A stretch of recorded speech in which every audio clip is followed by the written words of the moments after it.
Richard Rohr will tell you there was no sacrifice needed. There was no blood atonement needed. Wow. You just need to realize that you are already inherently united with God. And I think that that is primarily the gospel message that I find throughout the progressive movement. It's definitely the dominant gospel that you're going to hear.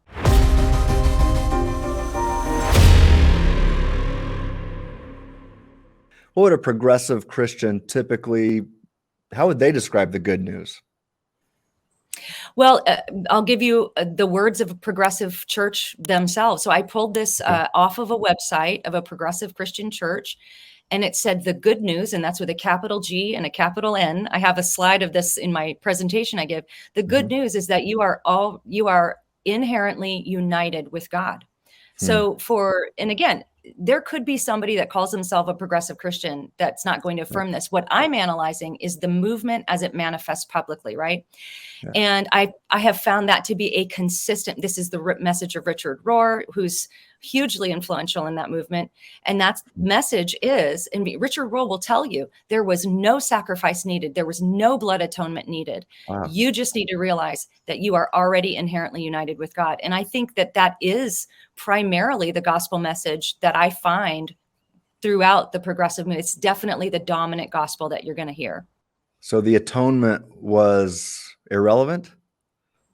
Well, so progressive Christians they're not going to say that the atonement is irrelevant. It's how you're going to define atonement that will determine, where you're going to land. So, of course, the atonement, the Bible has so many different ways that it talks about what Jesus accomplished on the cross. There's ransom language. There's language that has led us to, I actually don't like the term theories of atonement, because that sounds like we're just like guessing which one it is. I mean, the Bible talks about the atonement in lots of different ways. So there's Christus Victor, there's moral influence, there's ransom language, there's legal language, there's substitution language, there's accounting language, there's debt payment language, punishment language.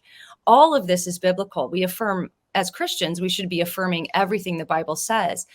But there's one view that is largely denied in progressive Christianity, and that would be the view of substitutionary atonement. Now, there are a few, leaders in the progressive movement who might say, no, I think it's substitutionary. But when you ask more questions, when you read more what they mean by that, they're really not talking about a meaningful sense of substitution. Like, I deserve death and God's wrath and hell, and Jesus took my punishment upon himself.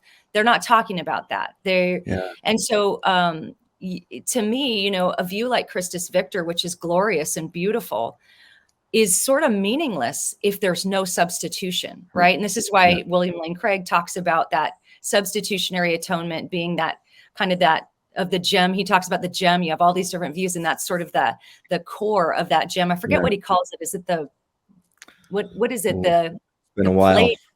What is it? It's been a while since I know. I'm trying to remember. It's like that key part in the middle, but He's got a great book on the atonement, by the way. So good. It is such a great book.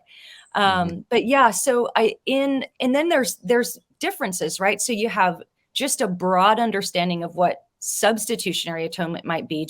And I would say what that would be for the average Christian who may have never read a theology book. That's just going to be the most base level understanding of, like, he did this instead of me, right? That's a substitution. But from that, you're going to get penal substitutionary atonement, which has to do with punishment. And then a lot of progressives conflate penal substitution with penal satisfaction. There's actually two different angles, right? So you have Anselm with his satisfaction theory, which brings in the idea of the wrath of God. And so, I affirm all of that. But even just at the basic level, I think that for Christianity to be Christianity, you'd have to understand Jesus' atoning death on the cross to at least include a substitutionary element. So that's what we talk about in the book.